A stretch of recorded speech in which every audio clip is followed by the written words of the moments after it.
Hola, muy buenas tardes a todas y a todos quienes nos acompañan a través del Facebook del Núcleo de Estudios Interdisciplinarios en Infancias de la Facultad de Ciencias Sociales de la Universidad de Chile. Les queremos dar la bienvenida a este segundo ciclo de conferencias Infancias y Juventudes en tiempos de pandemia, que busca justamente abordar desde distintas miradas disciplinares, desde distintos saberes, una aproximación a la situación que viven niñas, niños y adolescentes en el contexto de nuestro país, en el marco ciertamente de lo que estamos viviendo a nivel global, como es la pandemia del COVID-19.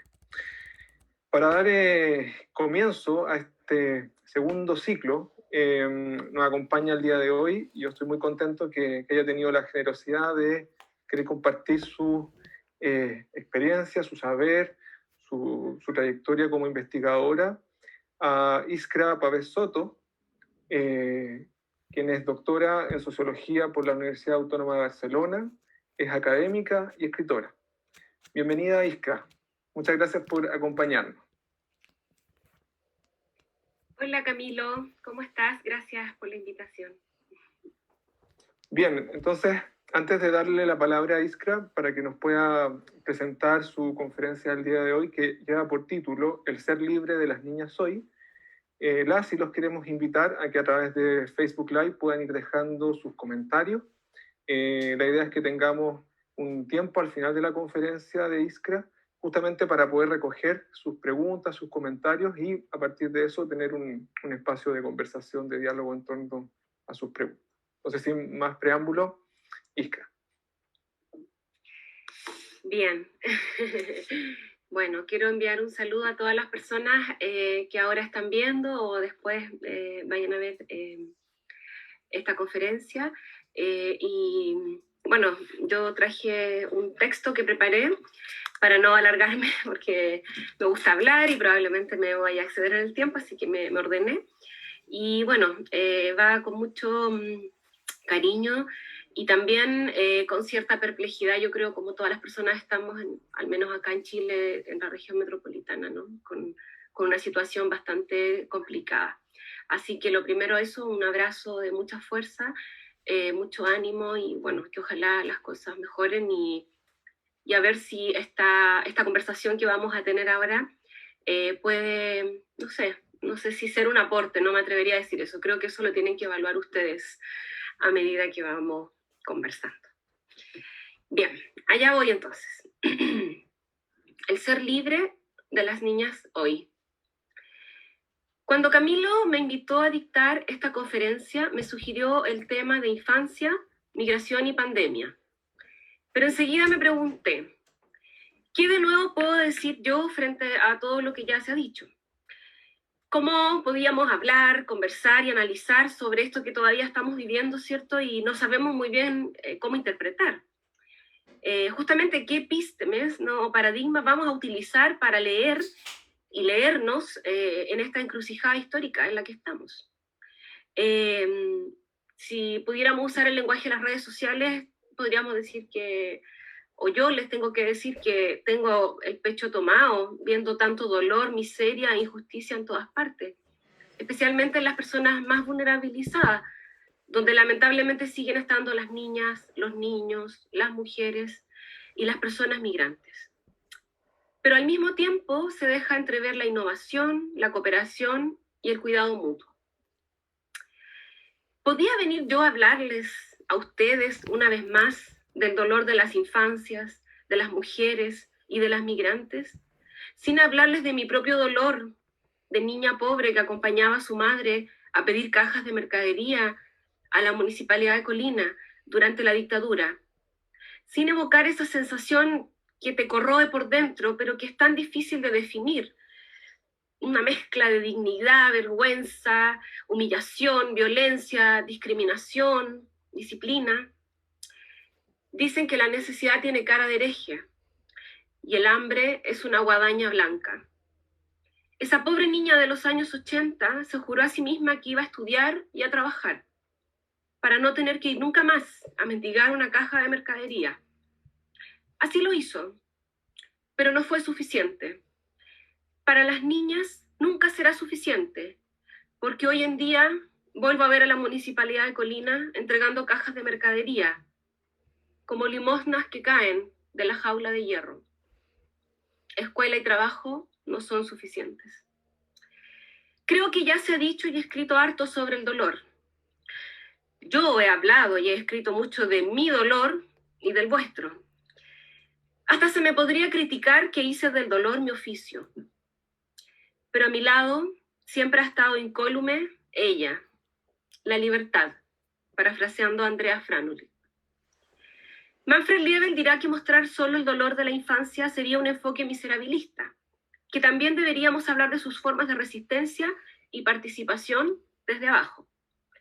Mientras que María Milagro Rivera Garretas dirá que para hablar de la miseria en que viven tantas mujeres, basta ver las noticias o los diarios.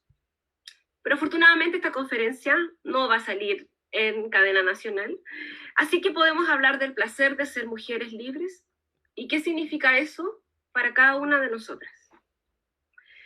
A su vez, durante mi trabajo académico he comprobado que la migración puede ser una experiencia que conlleva violencia, discriminación o pobreza, pero también nuevas oportunidades de vida, desarrollo, cambio y transformación. Las epístemes, o epistemologías del dolor, como las he denominado, ciertamente han sido útiles y necesarias, hasta liberadoras en cierto punto, porque nos ayudaron a mostrar las relaciones de poder que habían sido naturalizadas durante tanto tiempo. ¡Ay! El poder, esa bestia hermosa Foucaultiana. ¡Ay! Suspiren y repitan conmigo. Poder, poder, poder. El poder de la palabra poder. Las feministas veíamos el poder en todos lados, pero ahora yo solo veo un puñado de letras A. Audre Lorde, consciente del poder y la libertad que atravesaban su existencia como una mujer escritora negra, dijo que las herramientas del amo no permiten desmontar la casa del amo. Hoy en día esas palabras resultan urgentes. Entonces, niñas, mujeres, ¿dónde ir a buscar herramientas para desmontar la casa del amo? ¿Vamos a ir a la caja de herramientas azul que venden en la multitienda, donde hay martillo, alicate y taladro? Herramientas que construyeron, nunca mejor dicho, la casa del amo. Las niñas y las mujeres también podríamos ir a la cocina, a buscar los ingredientes para amasar nuestro cuarto propio virginiano. Allí encontraremos el hogar, la hoguera, el calor, el alimento, la nutrición, las epístemes del placer, en la doxa del regaloneo. La modernidad forjó sus propias epístemes, fundadas en la razón, por sobre la emoción y los cuerpos.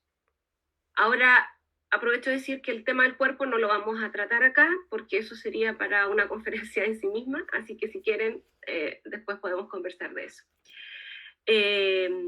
Pero esa es la como hegemonía, ¿cierto? La razón por sobre la emoción y el cuerpo. El error fue de Descartes y sigue siendo de quienes seguimos creyendo en las promesas siempre incumplidas, de la modernidad y sus instituciones emblemáticas como el Estado, el mercado o la academia. Para hablar de infancia, migración y pandemia, debía necesariamente hacer un ejercicio de honestidad afectiva e intelectual. Y eso es lo que les propongo ahora. Infancia, sin voz, menores, Bracacachi. ¿Cuántos años tienes o qué edad tienes? Esa es la primera pregunta que se le hace a una persona niña, a veces incluso antes que el nombre. Interrogamos su intimidad, exigiendo que nos rinda cuentas sobre su curso vital, porque sabemos que tenemos el derecho de hacerlo y que ella tiene el deber de respondernos, como nos dice Lourdes Gaitán. Camilo, ¿cuántos años tienes tú? Ustedes que están viendo esto, ¿cuántos años tienen? Manzanita del Perú, ¿cuántos años tienes tú? Todavía no lo sé.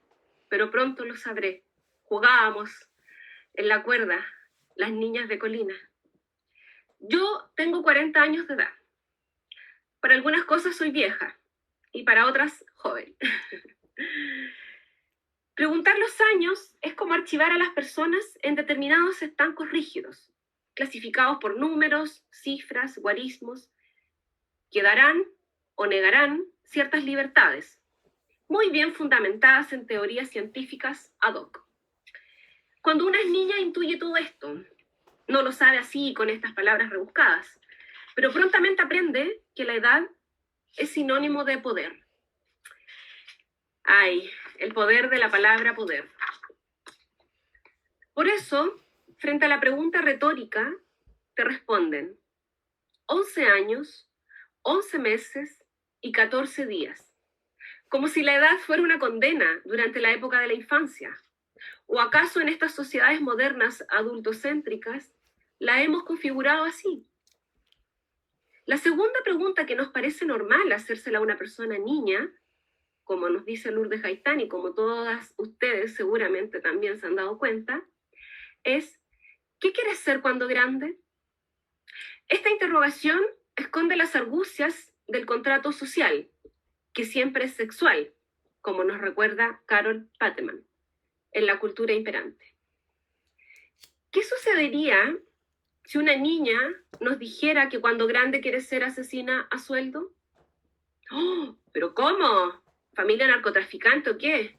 No, solo ideas que le surgieron después de jugar tanto Fortnite durante esta cuarentena. Es más entretenido, añade. Pero niña, tú no puedes decir eso. ¿Por qué? Porque, a ver, hay límites, líneas, trazos que debes respetar. ¿Quién te crees? ¿Una chica mala? Nadie quiere casarse con una chica mala. Debes pensar en ser bonita, delgada, joven, letrada. Me gustas cuando callas, porque estás como ausente. Mira, niñita, te voy a mostrar. Oye, esta perorata. Se ha dicho que esta pandemia ha mostrado la fragilidad de la especie humana. Nos habíamos creído la ficción del humanismo de ser inmunes e inmortales. Estábamos pensando en vivir hasta los 120 años. No importaba si eso significaba invadir territorios de otras especies, incluso especies salvajes. Podíamos llegar a su exterminio. La forma de organización de nuestra especie se basaba en ese llamado contrato social sexual. Pero digámoslo, hoy ese contrato social es un sistema político en ruinas. Manuel Castells dirá que desde hace tiempo las democracias liberales están en crisis. Léase Europa y Estados Unidos hoy más que nunca, donde el racismo y la supremacía blanca atacan al pueblo negro. Y aquí en Chile, la tan anhelada democracia está dirigida por élites que viven en una comedia, en términos arquetípicos, ¿cierto?, griego. Y creen que la modernidad consiste en vendernos auto, televisor y teléfono. Mientras los pueblos, las pueblas y las pueblitas están viviendo una verdadera tragedia, nuevamente en términos arquetípicos griegos. Comedia versus tragedia. Epístemes del dolor me acechan. Váyanse, por favor. Bueno, a pesar de esta abrumadora evidencia, siempre se nos recomienda tomar decisiones basadas en evidencia, se repite como un dogma. Ustedes saben. Vamos, repitan conmigo. La democracia es el mejor sistema de organización política conocido hasta ahora. Amén. El Estado surgió en la época histórica de la modernidad como un contrapunto a otras formas de organización que hoy serían vistas como inferiores, ¿cierto?, en una escala evolutiva. Por lo tanto, no es casual que el sistema económico capitalista, en su formato industrial, se fortaleciera en sistemas democráticos, como dicen las feministas liberales, ya que Estado y mercado surgieron con una conexión, históricamente. Con su promesa siempre incumplida de igualdad, la modernidad vino a ordenarnos la vida en sociedad. ¿Y qué significó eso? Significó la separación de la vida, ¿cierto? Y se crea este concepto de la vida privada versus la vida pública. ¿Y qué es la vida privada? En la vida privada se esconde este gran y complejo mundo familiar. Queda ceñido a la casa y fue asignado a las mujeres. Mientras la vida pública, estoy haciendo una reducción analítica, por supuesto que esto es más complejo. Mientras la vida pública transcurrirá en la calle, en la escuela o en la fábrica, y fue asignada preferentemente a los hombres. Una decisión histórica, ¿cierto? Justamente durante esta pandemia hemos vuelto al origen. Y hoy en día en nuestras casas coexiste la vida privada, la vida familiar, el estudio, el trabajo, el ocio, el placer, el dolor, la fantasía, en casas y habitaciones que no fueron pensadas para un retroceso histórico. Aunque basta decir, o huelga decir, que las mujeres, especialmente las más pobres, pero otras también por otras razones, históricamente han hecho teletrabajo o trabajo a distancia, como por ejemplo envolver los audífonos de los aviones, doblar las bolsas de papel de Falabella o tejer el guaype utilizado en la construcción. En la modernidad, o en la modernización a la chilena, se les prometió a las niñas la igualdad a través de la escuela y el trabajo. Pero nunca se logró, porque solo era un dogma que reproducía el desorden patriarcal en su versión Estado-mercado.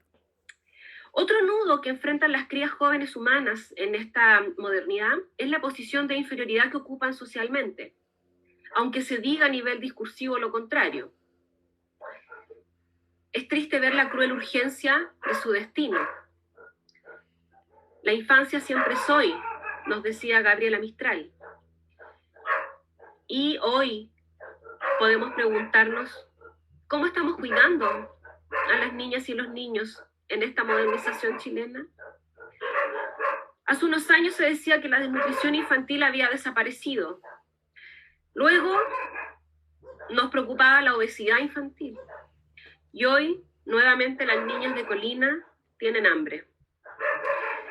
La separación entre vida privada y vida pública fue denominada división sexual del trabajo por las epístemes del dolor, revelando desigualdades de poder, abusos y opresiones que están presentes en la vida de las niñas y las mujeres modernas, más aún ahora en tiempos de confinamiento y coartación de movilidades.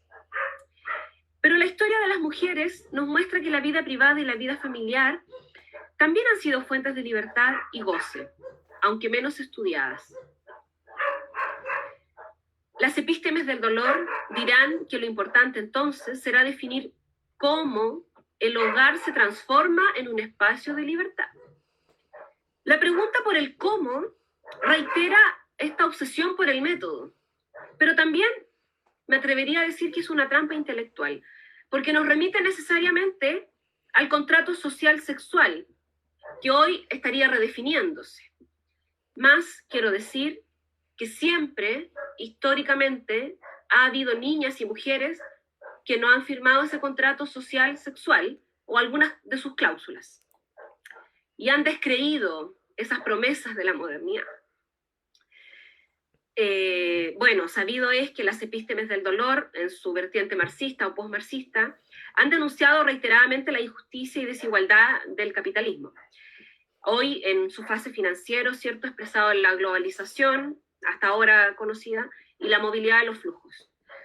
Pero, ¿podríamos decir que vivimos en un orden capitalista democrático? O más bien, como dice María Milagros, ¿es un desorden patriarcal expresado en el Estado y el mercado como dos caras de la misma moneda? Desde los años 90, las feministas italianas vienen diciendo que asistimos al final del patriarcado. Y hoy esa premisa parece más cierta que nunca. Niña, ¿qué quieres ser? Quitémosle a esta pregunta retórica la segunda parte adultocéntrica, cuando grande. Porque como dice Jens Kortrup, interesarse en el futuro de las niñas significa en concreto desinteresarse de su presente, porque en el futuro ya no serán niñas. A modo analítico, quiero mostrar 3 hechos históricos y cómo se vinculan con este final del patriarcado y con lo que hoy estamos viviendo. Y qué rol juegan ahí las niñas, ¿no?, que es el título de esta conversación. 1. En los albores de la modernidad, el capitalismo industrial creó el espacio de la fábrica, con sus horarios, rutinas, jerarquías y estéticas. Y esto ha sido ampliamente estudiado en las ciencias sociales.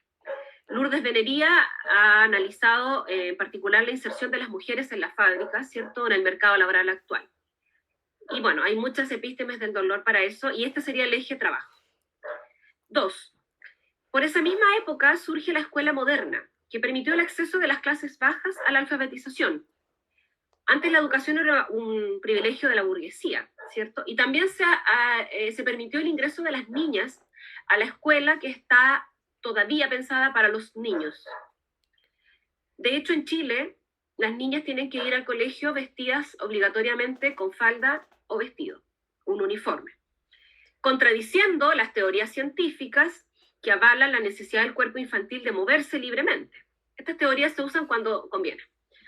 James Quartur dirá que la formación escolar forma parte del proceso productivo, porque en la escuela se aprendían, ¿no?, las normas y los valores que luego son útiles en la fábrica o en la oficina de hoy. Tampoco es casual que las niñas hagan este trabajo escolar de modo gratuito. No podemos conversar si a alguien le interesa ese tema. Entonces, en la epísteme del dolor, este sería el segundo eje, el eje escuela. El primero era el trabajo. Y 3, en la misma época moderna, se forja esta idea de familia burguesa. También se le ha llamado como el modelo fordista, ¿cierto?, que es de corte heterofuncional, constituida por un hombre adulto, marido, esposo, ganapán, o el breadwinner, y la mujer adulta, esposa, madre, ama de casa, housewife, ¿cierto?, frente a hijas e hijos, niñas y niños sometidos a esta autoridad adulto patriarcal. Esta ficción de la familia burguesa todavía es la dominante. Nuevamente, evidencia que tenemos ahí, pero no la vemos, porque seguimos pensando que la especie humana tiene solo esa ficción, ¿no?, siendo que la evidencia nos muestra que la especie humana tiene muchas formas de hacer familia y de entregarnos cuidado mutuo y generar vínculos. Este es el tercer eje, el eje familia. El primero trabajo, segundo escuela y tercero familia. Según Philippe Ariès, es justamente en este momento donde se descubre o inventa la idea de infancia tal como la conocíamos hasta ahora. Su hipótesis es que antes, cuando una niña ya crecía y podía ser independiente, ¿cierto?, en el sentido de hablar, caminar y entender normas básicas, se integraba de inmediato al mundo del trabajo, al mundo social, y hacía tareas acordes a su edad. Eso pasaba en el mundo del campo, pero también pasó en los inicios del patriarcado industrial, y de hecho ahí surgen, ¿no?, los primeros debates sobre los derechos de las niñas y los niños en la fábrica. También podemos conversar de eso si a alguien le interesa. Total, que en la modernidad se construyó esta etapa de la infancia, que según Philippe Ariès antes no existía, ¿cierto? Y sería una especie de moratoria, ¿no?, donde tienen que estar ahí antes de entrar al mundo adulto. Y durante estos siglos se han creado teorías para validar científicamente la existencia de esta etapa, que es muy problemático porque después también se incluyó la adolescencia, la juventud, y cada día es más difícil decir cuándo termina y cuándo empieza cada cosa, y podemos ver adolescentes de 30 o 40 años fácilmente, ¿cierto?, dependiendo de qué entendemos por adolescencia. También lo podemos conversar si les interesa. Bueno, todas estas ficciones modernas, la escuela, la minoría de edad, el desarrollo psicoevolutivo, la inmadurez, la ingenuidad, en resumen, Chris James dice una doble moral, ¿cierto?, que recae sobre las niñas, como pequeña ángel o un pequeño demonio, como diría Rousseau. Justamente ahora, en tiempos de cuarentena, ese pequeño demonio brama confinado en una casita chiquitita. Hoy vemos que no es posible el confinamiento escolar, y nos preguntamos si la escuela moderna, en tanto institución disciplinaria Foucaultiana, va a seguir existiendo como tal, o acaso va a crearse otra institución, acorde a los tiempos actuales. Se ha dicho que asistimos a la cuarta revolución, donde las tecnologías, ¿cierto?, y la digitalización de la escuela y el trabajo va a invadirlo todo, la sociedad, los datos, algoritmos, robots, etc. Al inicio de la pandemia especulamos sobre teorías conspirativas, ¿cierto? Dudábamos si acaso el virus había creado un laboratorio, o si era cierto ese cuento de la sopa de murciélago en un mercado chino. Quizá ahora poco importe, porque las consecuencias ya están aquí. Las podemos ver, padecer o disfrutar, como esta conversación que tenemos ahora. La cuarta revolución tal vez hubiera tardado décadas en instalarse, Por eso no es descabellado creer que se creó este virus para acelerar ese proceso, si seguimos esa hipótesis conspirativa. ¿Ya? Porque obviamente existen muchas resistencias al cambio. Y me llama la atención que pasamos de escandalizarnos por la sobredigitalización de la infancia hace unos meses, o la sobredigitalización de la vida humana, a vernos obligadas a integrar en nuestras vidas el teletrabajo, el teleestudio, la telemedicina, el teleamor, la teleamistad, el teleocio, la telecultura, o, repito, esta teleconversación. Yo crecí creyendo en las promesas de igualdad de la modernidad. A veces me creía su hija rebelde, pero rápidamente volví a creer en sus dogmas. Escuela, trabajo, familia, o Estado, mercado. Amén. ¿La crisis o la ruina del patriarcado en su vertiente Estado-mercado será un cambio de época? Y si es así, ¿cómo podemos imaginar este cambio? Recordemos a Audre Lorde, que nos decía que las herramientas del amo nos sirven para desmontar la casa del amo. ¿Dónde iremos a buscar elementos para imaginar este nuevo mundo? ¿Podremos salirnos del desorden patriarcal expresado en la ruina del Estado-mercado y estos tres ejes vitales, ¿cierto?, que están en ruinas: trabajo, escuela, familia? Hace unos días, Camille Page, feminista liberal estadounidense, dijo en forma despectiva a un diario chileno que si no fuera por el patriarcado seguiríamos viviendo en chozas. Tal vez tenga razón en un sentido. Hoy la humanidad dispone de conocimiento tecnológico y racional, pero falta desarrollar sabiduría ecoafectiva. Me atrevo a responderle a Camille que vamos a volver a vivir tal vez en chozas, pero van a ser ecoeficientes, respetando las formas de vida y aprovechando esos conocimientos, por ejemplo, como los domos, ¿no? Podrían ser como las chozas de hoy, ¿ya? También es importante decir que ese conocimiento y la tecnología no es exclusiva del patriarcado. Por ejemplo, las abejas saben y aplican matemáticas en la construcción de sus moradas y su organización social es flexible. Bueno, me arriesgo a aventurar algunas cavilaciones frente a ustedes. Ciertamente estamos en un momento de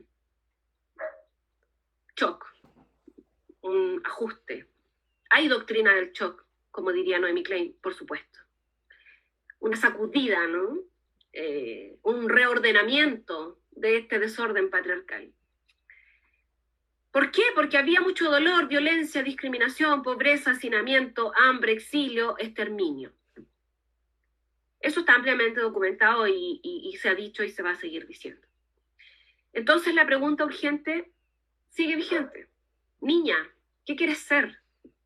Pero se añaden nuevas interrogantes de la mayor trascendencia.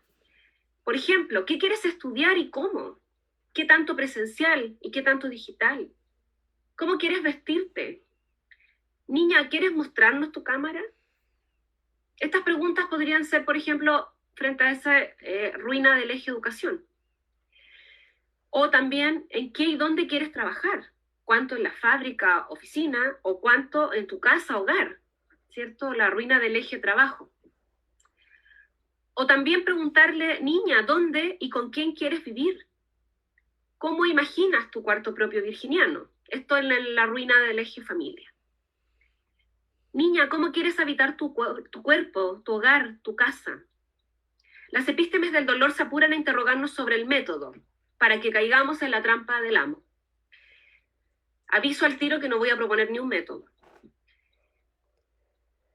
Le voy a cerrar esto contándole algunas cosas que me dan ideas del desmonte, de la libertad y la inspiración.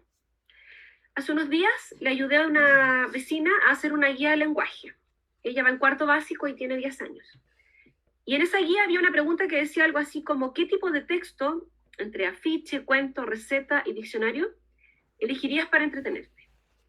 Mi vecina escogió la receta de cocina, pero era una respuesta incorrecta, porque la correcta era el cuento. Existen niñas y mujeres que disfrutan el cocinar y otras que no, porque tal vez lo deben hacer diariamente como una obligación para todo un grupo familiar y a la larga se transforma en un trabajo pesado. Recordé cuando yo tenía 10 años y en lo personal a mí me entretenía leer cuentos, porque justamente yo tenía que cocinar para mi familia. María Ángeles, una adolescente española, dio una conferencia el viernes y dijo que la distancia física no es lo mismo que la distancia social. Yo agrego que el contacto físico no es lo mismo que el contacto social. Niña, no le des un besito al tío. Salúdalo como tú quieras. Por último, la primatóloga chilena Isabel Benque dice que la especie humana comparte el mismo ADN con las bonobos y las chimpancés. Por eso les llama primas, porque al igual que las primas humanas, compartimos una abuela ancestra común. Hasta ahora la humanidad ha estudiado con ahínco a las chimpancés, quienes se caracterizan por tener una organización competitiva de corte patriarcal, donde el poder está en los machos adultos, quienes suelen ser agresivos, se rige la ley del más fuerte, y priorizan la guerra por sobre el bienestar de las crías jóvenes. Incluso practican infanticidio. ¿Les suena? Cualquier semejanza con la realidad es mera coincidencia. Mientras que las bonobas se organizan de forma cooperativa y la autoridad descansa en las hembras adultas. Viven en pequeños grupos en determinados lugares de la selva del Congo, donde hay abundante fruta, lo que garantiza el bienestar de las crías jóvenes presentes, pero también se preocupan de las crías de sus crías, es decir, de la próxima generación, y no practican infanticidio. Niña, ¿qué caja de herramientas necesitas? Niña, ¿qué caja de alimentos te gustan? Niña, ¿qué caja de mercadería te darán? Eso sería, Camilo.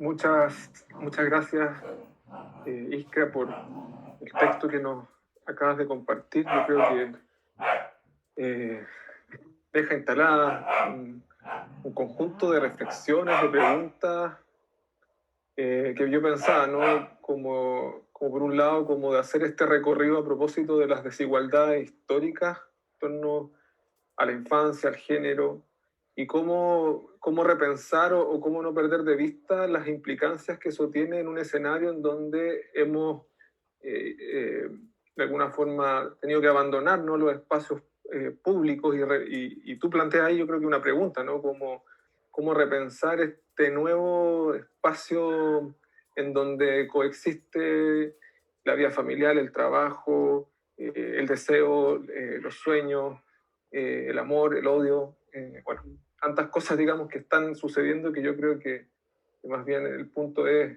justamente pensar qué se está construyendo ahí.